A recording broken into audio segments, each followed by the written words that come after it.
But the whole day started by in a way that has never started for me, which is a text from Matt Steinmetz talking about how big of a favorite the 49ers are for the Super Bowl, despite the fact, and listen to this, because this is interesting. The Dolphins are 9-3. The Ravens are 9-3. The Jags and Chiefs are 8-4. The Eagles are 10-2. The Cowboys are 9-3, and the Lions are 9-3, and the 49ers are 9-3.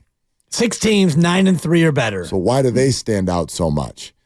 And so, we've talked a lot about it, and I got to thinking about it, and I think it's, we look at some of these 9-3 teams, like the Dolphins and the Cowboys, who haven't even beaten a good team yet.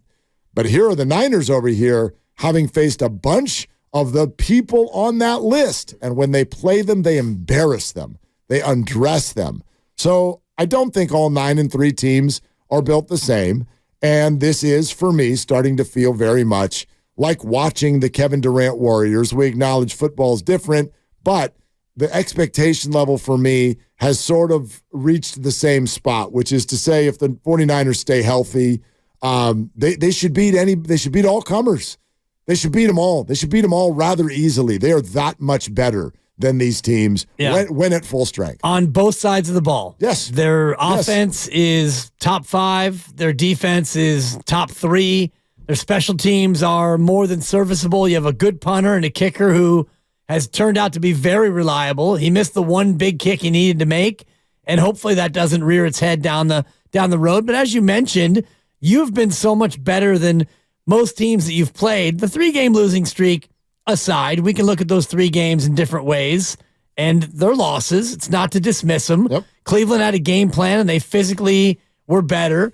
Minnesota was a weird one. You had a couple of untimely turnovers, and then Cincinnati was a scheduled loss, in my opinion. I called it 4 months ago, and it basically played out like that. Cincinnati was fresher. The Niners were kind of looking a little bit sluggish, even though that was a game they probably should have won in a vacuum. I don't know what was going on there. You make some good points about what was happening there, but when you look at this defense, and Joe Burrow was at 19 straight completions, and maybe only 4 or 5 incompletions for the the whole game day. 4, I believe. It's like, what? He was humming. What the hell was going on? They were fresh, and the Niners were tired. Yeah. And Joe Burrow was as good as it turns out, was going to be all year.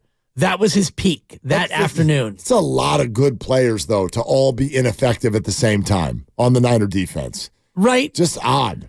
But that's also, if you look at the Bengals offense at its best, that's a nasty. Good. I mean, that offense is tough. Yeah. Even last night. They're out there scoring 34 points with their backup QB. Quarterback, yeah. Yeah. But you look at why the Niners are the prohibitive favorites, and you look at point differential just as one metric. They're number 2 in the league, and the team that's number 1, they beat by 28. Dallas is number 1 in point differential on the backs of a couple of blowouts against terrible teams. The Niners have done it against good teams. They've done it against everybody. And you just stole 4 points from them because they beat them by 32.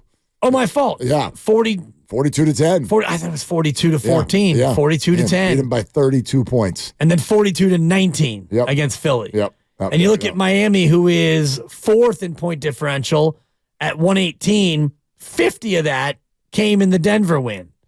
So correct. Their 118 is a little inflated. And then you look at Philadelphia, they're 10-2, and their point differential is plus 41. Plus 41 means you should probably be 7-5. Better version. No, that's disrespectful. Of last year's Vikings, Philadelphia. Better. Much better version. As I said. I don't even want to say version because they're not. They're totally different. It's not. This is like you calling the Kings the Adorables, and you're not going to get me this time. Why? You got me mad last time with that. But they are. It's offensive. It's not. On behalf of the city of brotherly shove, it's offensive. You better watch your mouth. We'll send Big Dom out here and put you in check. Yeah, those terrifying. Because you're afraid of Philly fans. I would never go to the link because it's scary in there. Oh, there's like tough radio guy in San Fran had to do his rant yesterday. There's people in there and they eat pasta. It's terrifying. Don't go in there because they, might like talk to you or something. Terrifying. The link. It's only for people who are hard. We'll go to the phones here in a second, but just a quick aside, as you like to say. Okay. Did you see the Bill Burr comedy routine about Philadelphia? It's famous. Yeah. No, you know how that came to be. He was getting heckled. He was absolutely bombing, which is crazy because he's one of the most brilliant comic minds out there. Sometimes an audience doesn't feel like laughing, which is smokes. and you've been to more comedy than I have, dude. but So he's different bombing. rooms have different feels. So he pivots. He leaves his material and decides to just start roasting the audience. So great. So he's just roasting Philly and essentially got himself to a point where it went from we're bored to we're booing to we're laughing at ourselves and we're having a good time. So he won them over by ripping them. Yeah, and pointing out the fact that their number one hero is a fictional movie character, Rocky. He's like 3 feet tall. So great. Oh, speaking of people in Philly, if you're a devout listener of this show, you know that Tim in Philly called last week, and he said, I just don't know what it is that Brock Purdy's actually doing out there. What is he doing? He's very Will Ferrell-esque in Wedding Crashers. I never know what she's doing in there. I'm not scared of Brock Purdy, and I'm a big fan of Tim because he was funny that day, and today he called back. Hi, Tim. Welcome to the show. Quite the introduction, John, and I really appreciate it. I'm honored. Hey, we don't. This is what we do with our guests. Okay, we make them the star. Awesome, I appreciate that. Well, I wanted to call back first and foremost. Congratulations on the win, fellas. You really put it to us on Sunday. I gotta be honest. Thank you, Tim. Yeah, thank you. We thought it was great, but anyway, yeah, thank you for saying that. Yeah, I didn't want to cower behind the loss. I wanted to give you guys a call back and tell you exactly what I saw. Okay, what'd you see? I saw Kyle Shanahan take advantage of a young defensive coordinator. I saw Brock Purdy make good decisions with the football. But I also saw, you guys mentioned yesterday, not yesterday, but last week, the yards per attempt on the throws. I also saw Brock Purdy throw for 300-plus, but also yards after carry was over 200-plus. Correct. I saw Kyle Shanahan get these guys open. Brock got it to them, and they took off with the football. A couple plays in mind, obviously Debo's touchdown. God, that guy's annoying. And then it's not the word I would use, Tim. He did from this side. That's the word we'd use. I'd use something a little bit less inappropriate, but not appropriate for these radio waves. Yep. And I saw George Kittle his block and then chip block and then break free. These guys were wide open all night. They were wide open all night. Shanahan really just took advantage of our defensive coordinator, and we didn't have an answer. Once you guys got rolling, there was just no counterpunch. Well, he used their aggressiveness against them, and quite frankly, outside of your front four, your defense is not very talented right now. And so I think your analysis is pretty spot on. It's funny that you saw the game you did, though, because, and I've said this a few times this week, for everybody getting excited about Brock Purdy's MVP case, the game against Philadelphia is actually not a great resume builder because, as you pointed out, about 2/3 of his yards were yak in that football game. Tim, would it do anything for you if I told you that even with the Philly game, which was 2/3, about 65% of his yards were yak yards, even with that game, that brings his season total percentage for yak yards to just 48, which is commensurate with the last 10 MVPs in the league and 6% lower than Mahomes last year. Does that do anything for you? You just spoke about no need to defend people. I'm sitting here on Twitter. All I see is that stat being propaganda all over the internet. Okay. And it's almost getting to the point where you guys are getting to the point where it's like you feel the need to throw that out there so much to kind of kill the argument that it's making the argument apparent. No, but see, I would argue that the reason it's being trumpeted so much is that it's very eye-opening, especially for folks like you who look at Brock Purdy and go, I don't really understand what it is he's doing out there. And through our eyes, what he's doing is just like he's playing the quarterback position at an elite level right now. See, this is interesting. This is why I had to call in and get a different perspective.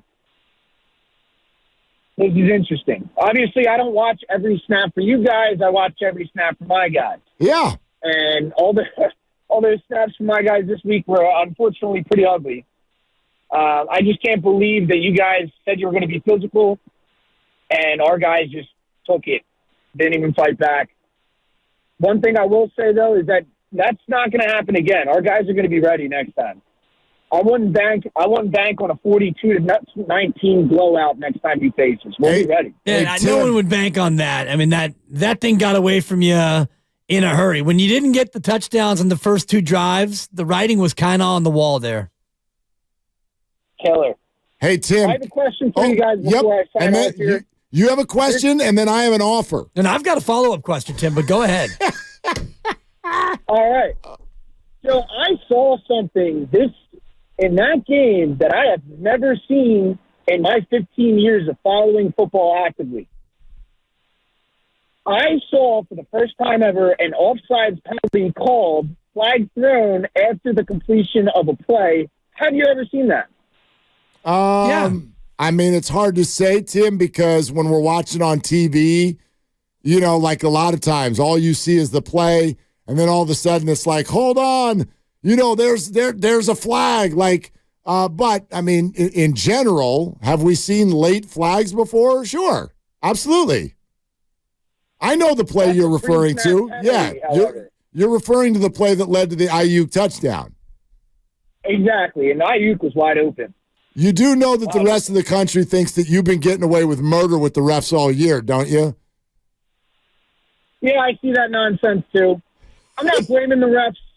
It was just an input, something I saw for the first time. What was really frustrating is that all these cameras and all this equipment, we couldn't get a good angle in live time as to what the call was. They gave us this weird, like, side angle where it wasn't exactly lined up with the line of scrimmage. That didn't sit well. Hey, Tim. I agree with that, Tim. That was a little bit of a chicken scratch offsides call, in my opinion.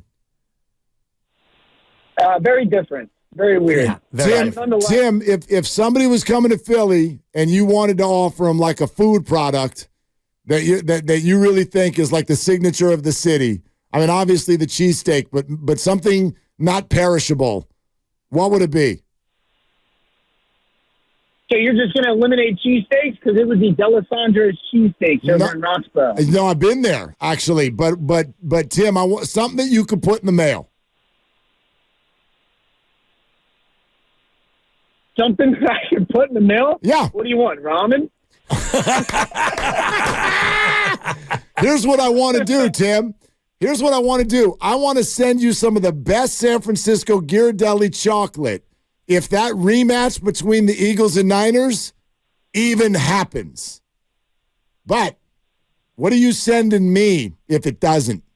Now, when you say if it doesn't, who's at fault? Right? Is it because the 49ers didn't make it, or is it because the Eagles didn't make it? No, you know what? Whoever doesn't make it is at fault. Yeah, so I'll shove the odds therefore in your favor. I will say that the 49ers go further than the Eagles in the playoffs without defeating them. In other words, they're not going to see the Eagles because the Eagles aren't going to get there.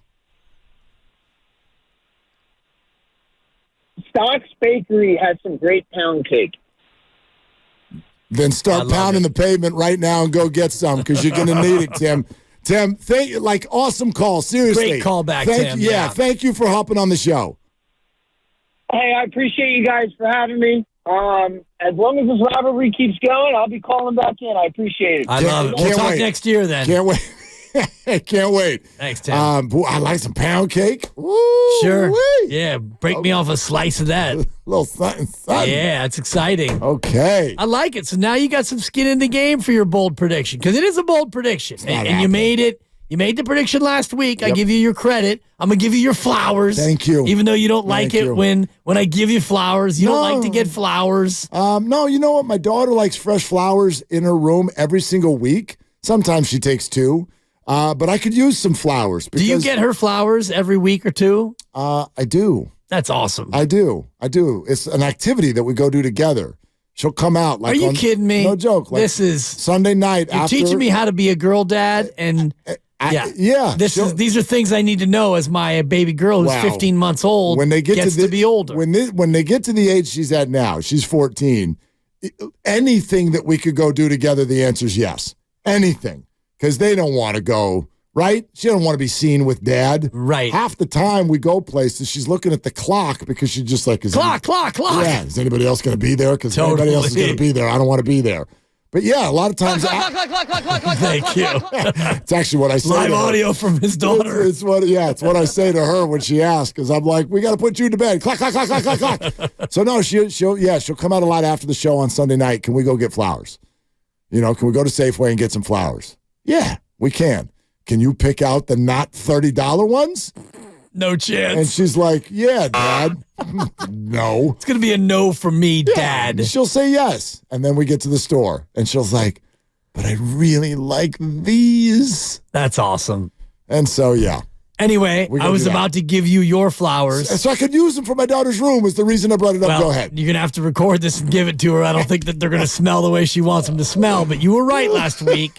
Or you were right to the extent that the Niners were better, and you also made the bold prediction that these two teams would not meet again, and now you've actually put your name on it. They're not good enough. You put a little bit of heft behind it with a chocolate V pound cake bet with Tim from Philly. They're not good enough. I'm sorry. Like an injury could happen. They're not good enough. Look at the defense. They're not good enough. I know it's just, they're 10-2, and everybody's like, all the Philly folks are so much fun. All the former Philly players now. Oh, it's the same thing Tim did. Oh, when we'll get him again. It's the same thing Big Dom said as everybody was walking to the locker room. We'll get him back. No, you won't. Sam Howell keeps torching you. You're not going to win. You're not going to win this weekend, and you're not going to win in January. Because you don't play good defense. Well, you're going to have to cover against Dallas. Why? Because did you put something on it? No, because not yet. And I'm riding a bit of a cold streak. Sorry, Grandy. Grandy's still mad at the Oregon situation. But Dak Prescott's air yards, his yak yards, 41%. Ooh. So Dak's number is even way lower. He's hucking it. Yeah. He's number 2 in football in air yards. It. C.J. Stroud is number 1 in completed air yards. Dak is number 2. So as we talk about MVP cases and candidacies, and Peter King made a great point earlier, and you get a chance to hear it again a little bit later in the program, about Dak Prescott's MVP candidacy starts on Sunday. Absolutely. He's gotten himself into the conversation. If he's going to be the MVP, you gotta win like all 3 of these next 3. Gauntlet time. They got Philly, and then back-to-back roadies. Buffalo. Miami. Followed by coming back home to Detroit. Gauntlet. It's a gauntlet. And then they finish at Washington on January 7th.